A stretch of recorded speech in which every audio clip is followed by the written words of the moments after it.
I don't know if you've ever done this before, maybe it's just me, but have you ever sent a text and immediately wished you could take it back? Good, it's not just me. Not 5 minutes later, not after they respond, but immediately you hit the send. And within seconds, you realize that that was not what I really meant to say, or worse, the text goes to someone that you didn't mean to send it to. And suddenly your whole body reacts. You stare at your phone, you consider your options, and you wonder if throwing the phone across the room will somehow fix it.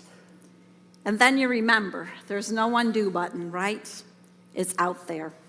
It's out there. That message is sent. And now you just sit and wait and see how it all plays out. Because as far as you know, that moment is final. The message is the ending. There's no rewriting it. There's no taking it back. It is what it is.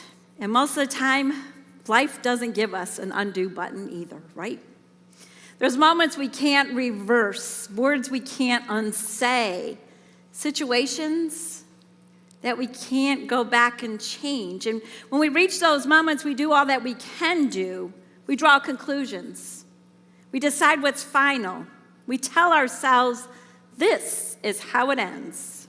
And once we name it, we name something as the ending, we start to live like it. We adjust our expectations. We stop hoping in that same way, and we become more careful, maybe even guarded, a little less open to possibility.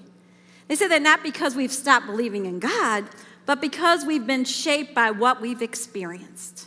And over time, those experiences begin to define what we think is realistic, what we think is possible, and maybe even what we might think that God might or even might not do.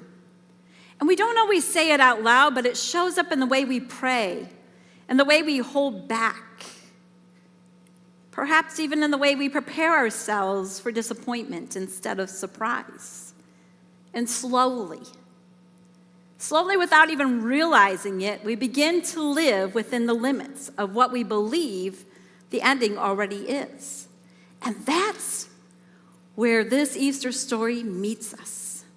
I say that because Mary shows up that morning absolutely certain she knows how the story is going to end. But who could blame her, right?